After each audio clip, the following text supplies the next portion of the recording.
So then the proctologist said rectum. I damn near killed him. What's wrong, buddy? I don't want to talk about it. Well, apparently you do because you have all the recording equipment set up! Well, if you must know, my Wii U and my 3DS got confiscated again because Bo was trying to email the cartel about some fingernail porn scandal. Bummer. Let's go get you some new ones. Okay, well let me just grab my wallet. Well, I have money, but I don't have enough money for both of them. Which one do I choose? Huh. If only we had a web series to help determine whether or not we should buy things. We literally have that. The Should You Buy It series? Why don't we just do one on the 3DS and Wii U? I just thought of a great idea. Given the current situation, let's just do a Should You Buy It on the 3DS and Wii U. I'll even edit it myself. Are you fucking serious? You're a fucking genius. Oh man, Cameron, you're so smart. Good job, buddy. You're such a good friend. Come here, pal.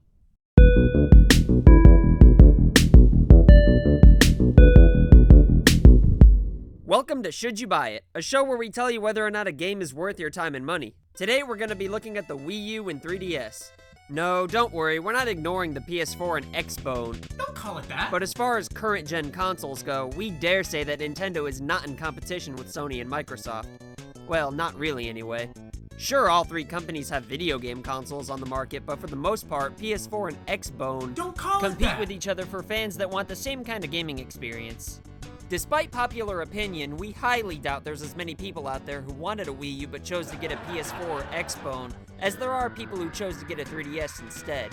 But why do people choose to get the 3DS? I mean, is it honestly the better purchase? Well, first let's start with the games. After all, that's the most important thing to consider next to the cost.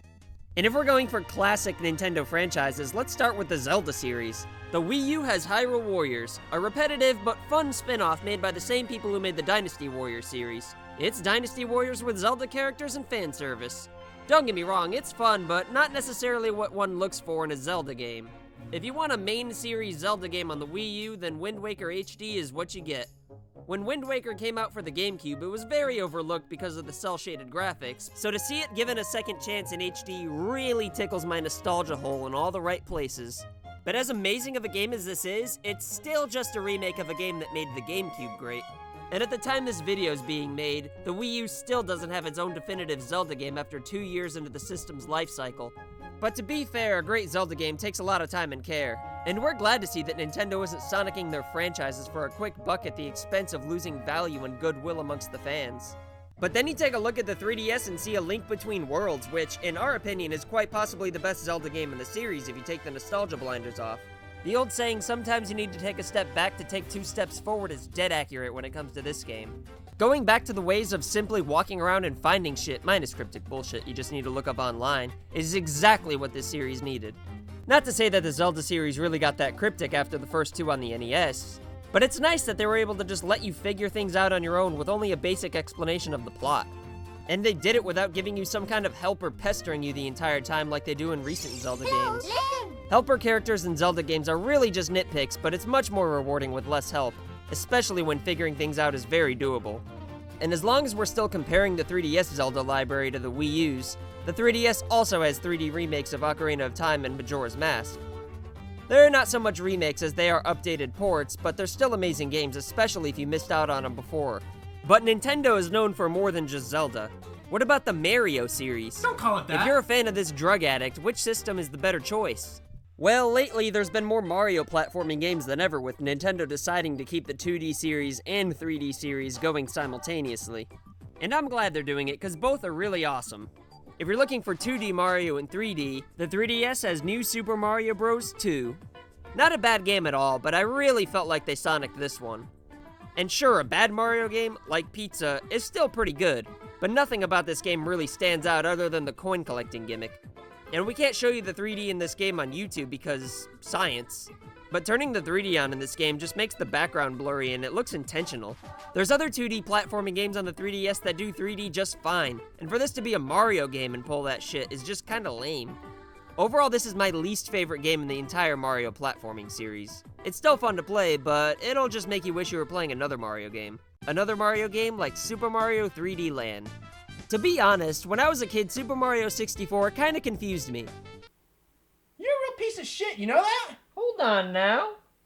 I understood how to play it and had fun, but I was expecting it to just kind of have you go to the end goal like it had always been before. You know, easy for a non-gamer to pick up and have fun with, but still have fun for an actual gamer to play all the way through. I think Nintendo realized this and made 3D Mario more straightforward, and it's amazing. Don't get me wrong though, I appreciate and honestly prefer 3D Adventure Mario for always doing things that have never been done before, but Get to the Goal 3D Mario is just so easy to pick up and get lost in.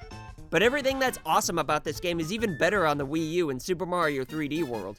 The game's much bigger, prettier, and can be played with 4 people at once. And in addition to the better 3D Mario game, you can also play New Super Mario Bros. U, which has a lot more thought put into it than New Super Mario Bros. 2.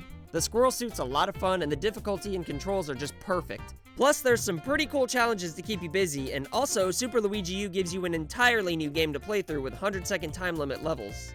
Personally, I'm quite fond of quick games, and if you overlook this game because, well, admittedly, it doesn't look like much, then do yourself a favor and check it out. Along with 3D World and New Super Mario Bros. U, the Wii U is definitely the place to be when it comes to Mario games. Wouldn't you agree with me, Shane? Mario 64 was innovative as hell. I know, but that's not your I'm still not sure. What about the other games like Pikmin? Well, the Wii U has Pikmin 3, which is my favorite in the series. And using the gamepad to set routes for one of your 3 explorers to go on while controlling your main character with the Wii Remote and Nunchuck for quick and accurate commands is a pretty neat way to control the game, although it is a little bit of a clusterfuck to have 2 controllers at once. The main game won't take too long to finish, but there's plenty of extras to keep you busy. And, well, the 3DS doesn't have a Pikmin game, so the Wii U wins by default. Man, oh man, I'm a real big fan for RPGs. Where should I go for that? The 3DS almost has too much to choose from. Stay away from Bravely Default, though, or at least the second half of the game. Everybody who had good things to say about this online probably wrote their reviews before they got to the second half. Basically, chapters 1 through 4 are amazing, and then chapters 5 through 8 make you do the exact same thing 4 times. You literally have to fly around the world, fight all the bosses you've already beaten, only to go right back to square one and do it again in the next chapter. If it wasn't for the game showing me what chapter I was on, I would think I was doing something wrong. And it's a shame too, because chapters 1 through 4 were so fucking awesome. As long as I don't pull this shit twice, Bravely Second is probably gonna be amazing. Besides that though, Atlus is raising hell all over this system.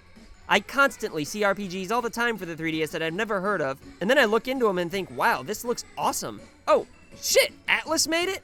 Why wasn't I informed? And the Wii U has Xenoblade Chronicles on the way. But what about Donkey Kong?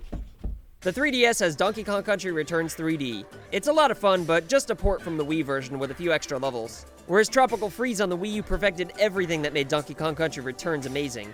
And finally, Dixie Kong's brought back to the series, while Cranky Kong's added as a playable character for the first time. And it's worth noting that the music makes me spray white mud out of my pee-pee all over the place, with David Wise making his big return to the series after working wonders with Donkey Kong Countries 1 through 3. The only real complaint I have with this game is why can't there be a special celebration song at the end of the stages like Donkey Kong Country 2? This should be a feature in every game that came out after Donkey Kong Country 2. And I'm not even talking about Donkey Kong Country games. I mean every game should have end of the stage celebrations like that. What about Kirby's fat ass? Kirby Triple Deluxe for the 3DS is a fucking poop load of fun, with the most memorable thing being Kirby's new Hypernova power-up. Hypernova Kirby is like the Mega Mushroom in New Super Mario Bros., but this game actually designs levels around this ability rather than just having you plow through the enemies. And the Wii U has Rainbow Curse, which is played entirely on the gamepad, making no point in having a TV at all. This game should have been on the 3DS and utilized both screens rather than having the same thing on the gamepad display the same thing on the TV. I guess the idea behind it was so that other people can watch you play, which is odd since Nintendo usually doesn't want other people watching you play their own games. Overall, it's a fun and beautiful game, but Triple Deluxe is just better. Metroid? Both systems are blowing it. Maybe someday. How about Pokemon? Nintendo's always kept their main series Pokemon games on their handhelds, and all there really is to say about Pokemon on the 3DS is, it delivers another thing I wanted the N64 to, but never got. A full Pokemon adventure in 3D where the battles are just like Pokemon Stadium. Well, what about Super Mario Kart? Don't call it that. Well, the 3DS and Wii U both have their own versions of Mario Kart, and the Wii U version's slightly better, but not enough to factor into which system you'll buy. And the same can be said about the Super Smash Bros. Series. What about that Fire Emblem series I heard so much about? The 3DS has Fire Emblem Awakening, which is the first Fire Emblem game I've ever played, and holy fuck is it amazing. Permanent death when your characters die really makes you think twice about every move you make and pay attention to everything going on. It's worth noting that there's another Fire Emblem game coming to the 3DS with nothing on the horizon for the Wii U. Well, how about everything else?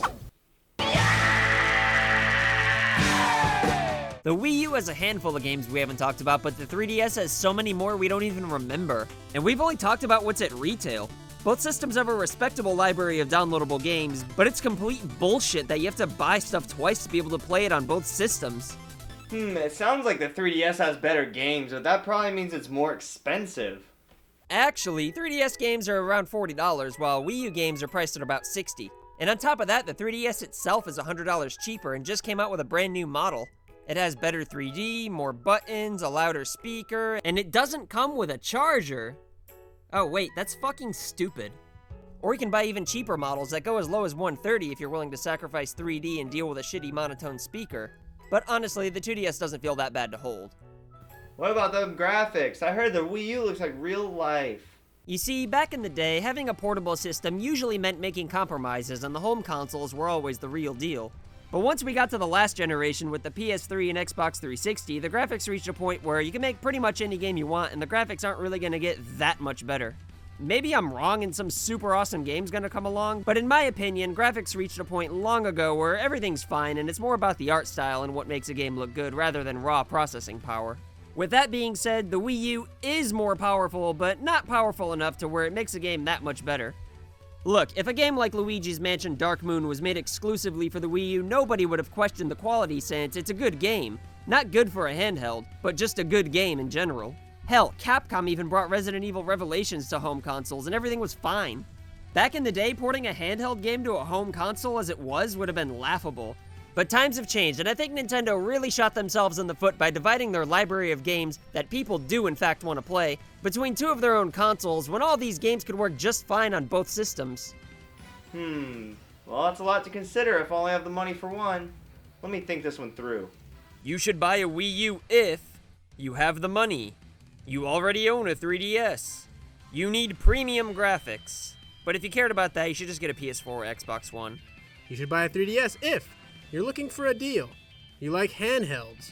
You should totally just buy the 3DS. Like, seriously, it's better and cheaper. Wow, Cameron. Thanks to this video series and your great idea to make an episode about it, I can now spend my money wisely. Am I good? Yeah, that's fine. Well, that's it. Thanks for watching. And if you haven't already, hit that dirty sub button and maybe the like button. Since you finished the video, you must have enjoyed it, right? Come on now. And remember, as always, Hey, wait, where's my new 3DS? I just bought one. Bo! Get your wacky pack eating mustard ass up here! Oh, wow. I can look at assholes in 6D now. Daddy like.